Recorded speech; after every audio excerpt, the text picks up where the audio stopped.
So at Rising Above School of Hair Braiding, we have a powerful, impactful 5-day program where we teach our students over 18 different hair braiding techniques.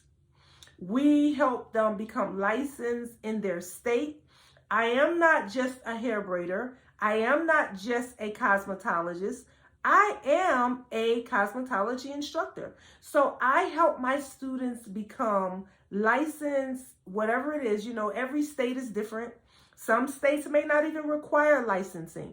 But what I teach my students is, even if your state does not require licensing, if you're planning to be in this industry as a hair braider long term, then you need to always continue to go back to school. Get all the certifications that you can get. We help with certification. We mentor our students in the program for 6 months with this, with our hair braiding 5-day training program. And so we offer quite a bit as far as our program. There's no program, hair braiding program out there better than the program that we got. And I stand on that. And if anybody thinks that there is a program better than the one we have at Rising Above, just tell them to bring it. Tell them to bring it to me, because I can assure you that there's no other program out there better than this program. Because, you know, being in the industry all these years, I had the opportunity of really sitting back and researching the last few years, developing every phase of hair braiding, because I wanted to know, why is this myth out there? Why is it that hair braiders are not recognized as professionals? And so I did a lot of researching, and that's how I created this system. I took the good of 40 years, I took the bad of 40 years, the ugly and the sad, and I put it in one package, because me being in the industry in all phases of beauty, from being a teacher, from being a hairstylist, from being a beauty school evaluator to see how they teach the program, to be in that position, that certifies me on a whole entirely different level to teach hair braiders how to become professionals and at least earn a 6-figure income. And see, that's my goal, is hopefully that you'll make one day over 6 figures, but you should not be making less than 6 figures. If you're a hair braider and you've been in the industry for a long time, which many of us have, then you should be making at least 6 figures using the right systems.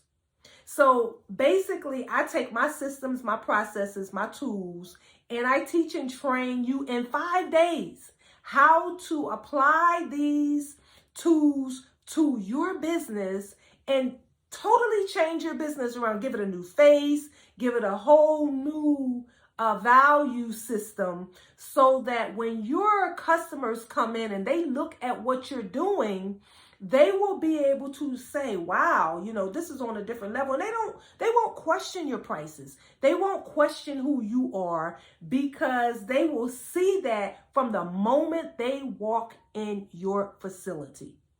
And so that's part of what I do. During those 5 days, we have an extensive training from 9 a.m. to 3 p.m. You know, one of the things I like to share with people, I was in Harrisburg, Pennsylvania, as I said earlier, when I started my career in hair braiding. Eventually, I moved to South Carolina. When I moved to South Carolina, I kind of had it a little bit easier because I had a lot of family there. Family who knew what I did, who had always wanted me to live there so that I can do their hair, because they heard a lot about me. They saw a lot of, you know, things that I did, and they kept up with me. And so when I moved to South Carolina, boom, instantly I had clientele, because the word got out that, oh my God, this girl is here from up north and she knows how to do this and she knows how to do that. So I took a lot of newness, I would say, to South Carolina. So when I moved to South Carolina, I didn't have to rely on braids, because I was doing a little bit of everything, and I was making good money at it. So now the difference is 3 years later, I decided I didn't want to be in South Carolina anymore. And I decided I wanted to move to Georgia. So I did. Now remember, Georgia back in those days, because this has been over 20, maybe 24, 25 years ago, back in those days was like the Mecca of hair braiding. I'm sorry, the Mecca of hair, period. So when I moved to Georgia, it was like starting all over from the bottom, because I had no clientele, whatever. I knew 2 people. One was my cousin and another one was a family friend. And they both sent me a little clientele, but I'm going to tell you, it was tough. It was tough because I went into a busy salon and I decided for the first time in my entire career that I was going to rent a booth. Because for over 30 years, I had worked for myself and I had my own salon with other people that were working for me. And coming from Pennsylvania, it was a state where booth renting was against the law. So I ran a commission salon in Pennsylvania. And so I decided, I don't know anybody, so I need to go in a salon where I can build up a clientele. So that's what I did. I went to a salon, I rented a booth. I was still working for myself, but I was renting a space in somebody else's salon. It was tough because these people, I wasn't, the only one that knew how to do sewing weaves, or the only one that knew how to do haircuts, or the only one that knew how to do color. I'm in a salon now where there's plenty of competition. Everybody knew their stuff. When I was in Pennsylvania, where I worked at, I felt like I was always ahead of the game. I was always ahead. I believed in getting it first, doing it first, and putting it out on the streets first. So that's basically what I did. When I moved to South Carolina, I was still ahead of the game. I was first. I was putting it out on the streets. I felt like I was training the stylists and their customers, because their customers was leaving them coming to me when they heard I was there. But so when I went to Georgia, it was different. I'm in a salon with all this competition. Now I have to, build up a clientele. I don't know anybody. I had to think differently. It was a young guy in the salon, and he was the cleanup guy. And he asked me if I would braid his hair because he saw me braiding my son's hair. And so he knew I knew how to braid. But me, and the mindset that I had at that time, I didn't want to braid his hair. Part of the reason why I didn't want to braid his hair is because I'm a dark-skinned chick. I have big, high cheekbones, and people were always asking me if I was African. Why is that important? Why does that even matter? Well, most Africans are known as being hair braiders. Okay, so I had the mindset, if I start braiding hair in here, then people are going to label me as a hair braider. And at that time, and at that point in my career, I didn't want to be labeled as a hair braider because I was used to doing $200 weaves. And I needed my income to stay on that level. And at that time, I didn't feel like braids would financially accommodate my lifestyle. And so I didn't want to pick up a huge clientele braiding hair when I knew I could do high ticket price hairstyles and make more money. I didn't want to braid his hair because one of the things that I did notice, there were no braiders in that salon. In the beginning, I didn't pick up on that. There's nobody in this salon braiding hair. So he just kept asking me to braid his hair. Excuse me. He kept asking me to braid his hair and I kept saying no. Finally, one day my son came in again, my oldest son, David, and I was braiding his hair and I did a design style on him. And then the young guy came and said, "You still ain't gonna braid my hair for me?"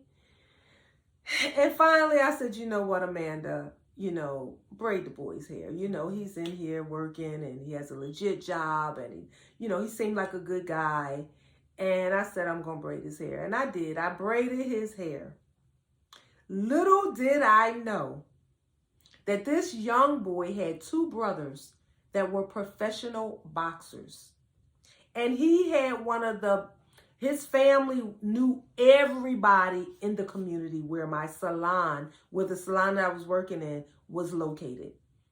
So when I braided his hair, and of course I put a stamp on it, when I braided his hair and he went out and his friends or associates or his brother's associates saw his hair, this young boy sent me all types of clientele. Now, mind you, I wasn't making much money at that time because I was waiting on walk-ins because I was a new girl in town. And so, you know, everybody else in there had a nice clientele and I had to sit back and wait on walk-ins to build my clientele up. And nobody knew me.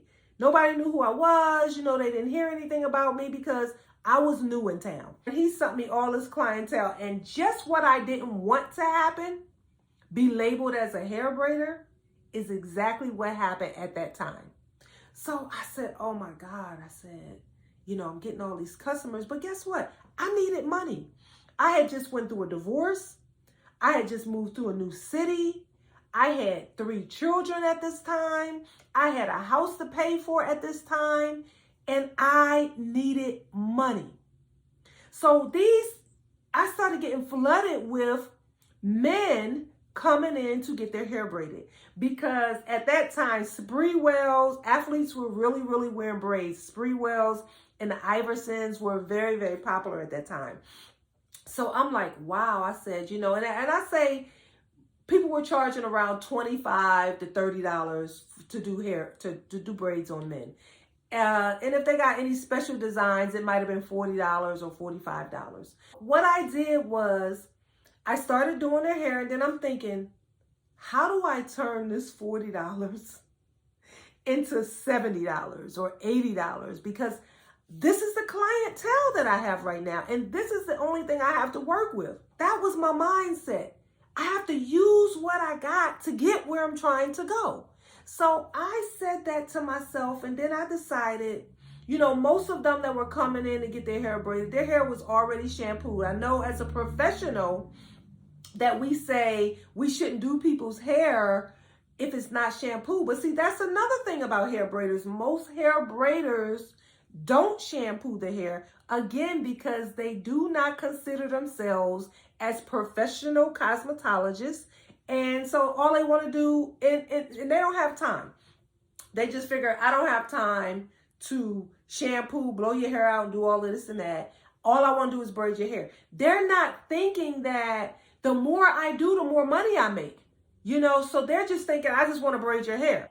They want to be considered professionals, but they don't want to go through the process of learning how to become a professional, learning health and sanitation, and learning hygiene, and learning all the terms of cosmetology. They don't want to go through that. They just want to braid hair. I want to change that, because in order for me to help you become a 6-figure hair braider, I have to be able to help change that mindset and change the way you think.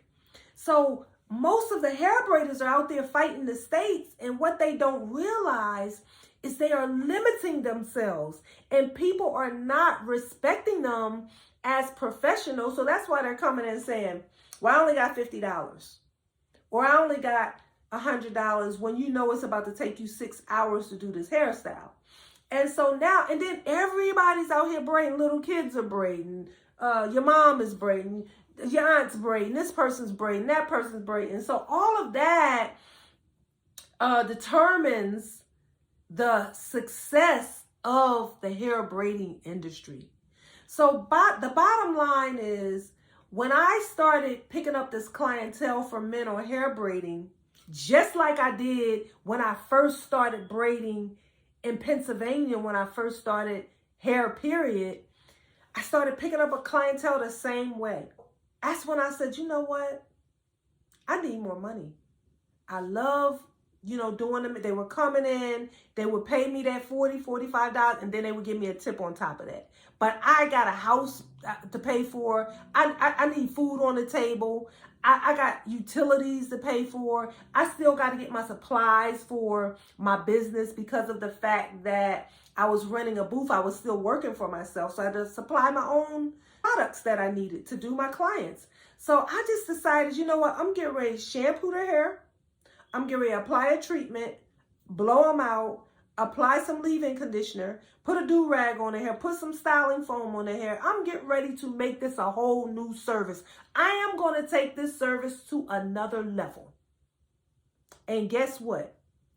That's what I did. Because I needed to subsidize my income until I was able to build a clientele up doing hair. So what does that mean for you as a hair braider? That means that if you are a salon owner, you either need to know how to braid or you need to have someone in your salon braiding hair. Because everybody, like I just told you earlier, everybody's going to wear some braids in some shape or form, some point in their lives. Caucasians are wearing braids now. Asians are wearing braids now. Everybody wears braids. So when your clients get ready to go on vacation and you can't braid their hair, or there's no one in that salon that can braid their hair, what do you think is going to happen? They're going to go somewhere else to another salon and get their hair braided. And possibly like the other services that they offer and get other services while they're there and may never come back to your salon. So you're letting clients and money walk out of your door because you don't offer hair braiding services.